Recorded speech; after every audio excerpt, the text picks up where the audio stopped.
Iran का शहजादा नाजुक बहुत बहादुर जवान था। उसकी शादी पिछले हफ्ते इराक की शहजादी सादिया से हुई थी और अब वह अपनी दुल्हन के साथ सैरो सियाहत की गर्ज से दूसरे मुल्कों में जाना चाहता था। उन दोनों ने सफ़र की तैयारी की और शाही जहाज पर बैठकर मिस्र की जानिब रवाना हो गए। जहाज में उन दोनों के अलावा चंद सिपाही और मल्लाह भी थे और चंद गुलाम भी। उनके अलावा चंद घोड़े और ताज़ा दूध हासिल करने के लिए एक गाय भी जहाज में मौजूद थी। वह मिस्र पहुँचे।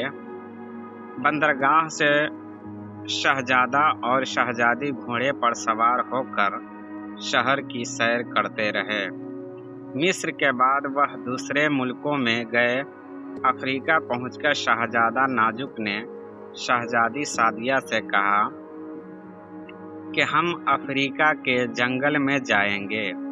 जंगलियों का रहन सहन देखने का मुझे बहुत शौक है। मुझे भी जंगलों में जाने का शौक है। शहजादी सादिया ने खुश होकर कहा, क्यों, तुम्हें काले जंगलियों को देखने का शौक है या जानवरों को देखना चाहती हो? शहजादा नाजुक ने कहा, नहीं, मैं वहाँ उस बहादुर इंसान को देखना चाहती हूँ जिसके बारे में हमारे मुल्क के सिपह सालार ने बताया था कि अफ्रीका से उस आदमी को बुलाकर अपनी फौज में भर्ती करना चाहिए। उसका नाम टार्जन है और वह जंगल का बादशाह है। तमाम जानवर और दरिंदे उसकी ताबे हैं और उससे अपना सरदार मानते हैं। शहजादा नाजुक ने हैरान होकर पूछा, नहीं, हमारा एक वजीर उसे बुलाने गया था मगर टार्जन ने आने से इनकार कर दिया। उसने कहा कि वह जंगल में ही रहना पसंद करता है। क्योंकि वह जंगल से चला गया तो उसकी जुदाई में वहाँ के जानवर उदास रहेंगे। शहजादी सादिया ने बताया, अच्छा, फिर तो मैं भी टार्जन से जरूर मुलाकात करूँगा। शहजादा नाजुक ने खुश होकर कहा।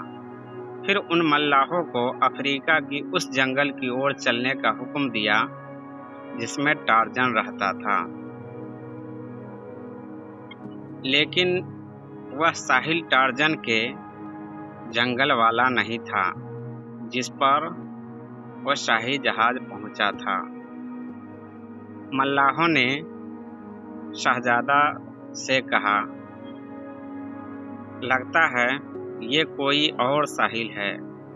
टार्जन के जंगल वाले साहिल को मैं पहचानता हूँ, क्योंकि मैं 2 मर्तबा पहले भी वहाँ जा चुका हूँ। शाम का अंधेरा फैल रहा है। टार्जन के साहिल तक पहुँचते पहुँचते रात हो जाएगी। इसलिए आज आप यहाँ आराम कर ले। कल सुबह टार्जन के साहिल पर जाएंगे। शहजादे ने उसकी बात मान ली और साहिल पर 2 खेमे गाड़ दिए गए। एक खेमे में शहजादा नाजुक और शहजादी सादिया थी और दूसरे में सिपाही, जबकि गुलाम और जहाज के अमला जहाज के फर्श पर सो गए। साहिल से 20-25 कदम के दूरी पर जंगल था। ठंडी हवा चल रही थी, इसलिए सबको गहरी नींद आ गई। यहाँ तक के पहरा देने वाले चारों सिपाही भी सो गए। सुबह शहजादे की आंख खुली तो शहजादी खेमे में नजर न आई। उसने खेमे से बाहर निकलकर देखा, शहजादी बाहर भी नहीं दिखाई दी। शहजादे ने सिपाहियों से पूछा। उन्होंने बताया कि मैंने नहीं देखा। शहजादी जहाज पर भी मौजूद न थी। हाँ, मगर खेमे के बाहर बड़े बड़े कदमों के निशान मौजूद थे। वह निशान जंगल में जा रहे थे। लगता था कि रात के वक्त कुछ लोग शहजादी को उठाकर जंगल में ले गए, क्योंकि शहजादी के जूते खेमे में मौजूद थे। अगर वह खुद जाती तो जूते जरूर पहनती।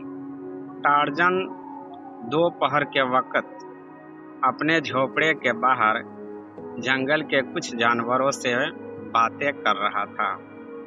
सफेद लोमड़ी, गंजा लंगूर, सुर्ख भेड़िया, कालू शेर, नीला खरगोश और दुमकटे बंदर समेत कई जानवर वहां जमा थे।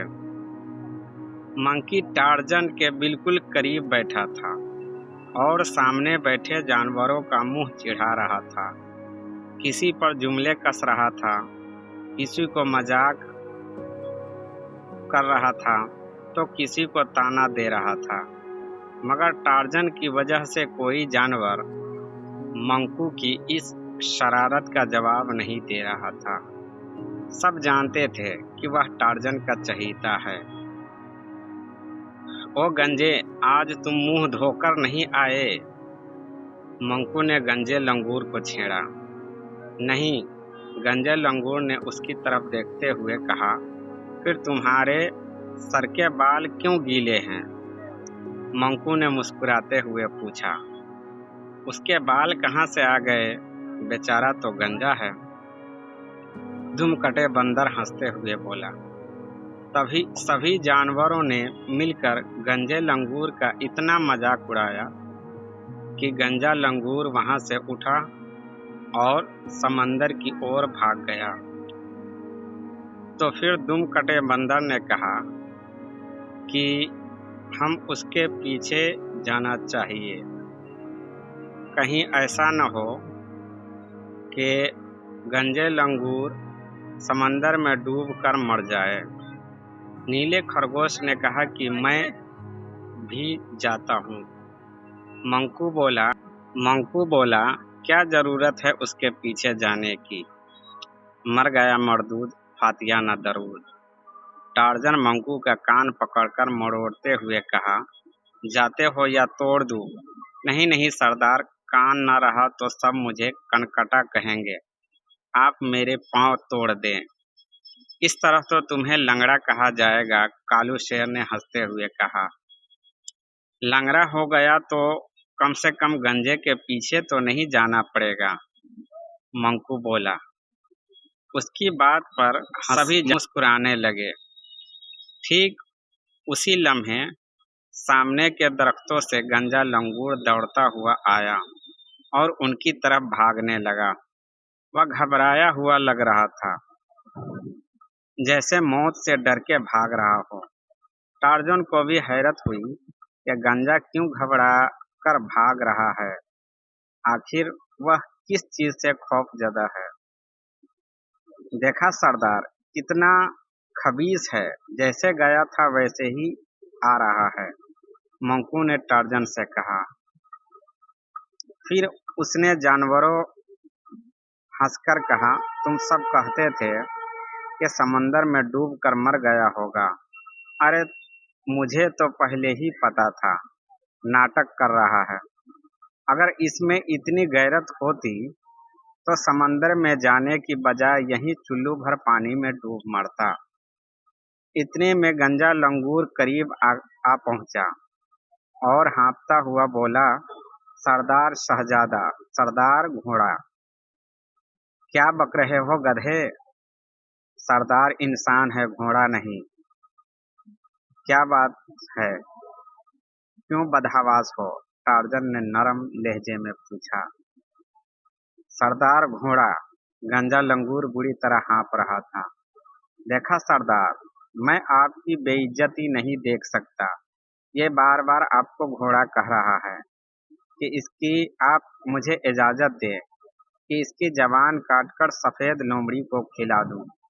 मैं तो नहीं खाऊंगी, तुम खुद खा लेना, सफेद लोमड़ी ने मुंह बनाकर बोला। टार्जन ने मंकू का कान पकड़कर गुस्से से बोला, तुम चुप रहो, इसकी पूरी बात सुनने दो। फिर टार्जन ने गंजे लंगूर की तरफ देखा और बोला, कहाँ है घोड़ा? सरदार, घोड़ा आ रहा है, इस तरफ। गंजे लंगूर ने हाँफते हुए बोला। घोड़ा क्यों आ रहा है? दुमकटे बंदर ने गंजे लंगूर से पूछा। यकीनन सरदार के सवार होने के लिए। मंकू खुश होकर बोला। आहा, अब सरदार जंगल में घूमेगा, मैं सरदार के आगे बैठूंगा और घोड़ा को दौड़ाऊंगा। अरे, मुंह देखा है अपना? तुम्हें तो गधे पर भी बैठना नसीब न होगा। दुमकटे बंदर ने हंसकर कहा। टार्जन ने गंजे लंगूर से कहा, घोड़ा क्यों आ रहा है? क्या उस पर कोई आदमी सवार है? हाँ सरदार, एक खूबसूरत आदमी सवार है, गंजे लंगूर ने बताया। मुझे तो शहजादा लगता है। ओह शहजादा, टार्जन ने हैरत से बोला। शहजादे तो दूसरे मुल्कों में होते हैं सरदार, वह भी दूसरे मुल्क से आया है। तुम्हें कैसे पता चला कि वह दूसरे मुल्क से आया है? क्या आसमान से उतरा है? टार्जन ने पूछा। नहीं सरदार, साहिल पर उसका जहाज खड़ा है। जब मैं साहिल पर पहुंचा, शहजादा घोड़े पर सवार हो रहा था। कुछ सिपाही भी वहां मौजूद थे। एक सिपाही ने शहजादे से कहा कि उन्हें भी साथ ले ले, कहीं दरिंदे हमला न कर दे। लेकिन शहजादा सिपाही से कहा, वह बेफिक्र रहे, वह दरिंदों से नहीं डरता। टार्जन के जंगल के दरिंदे टार्जन की इजाजत के बगैर उस पर हमला नहीं करेंगे।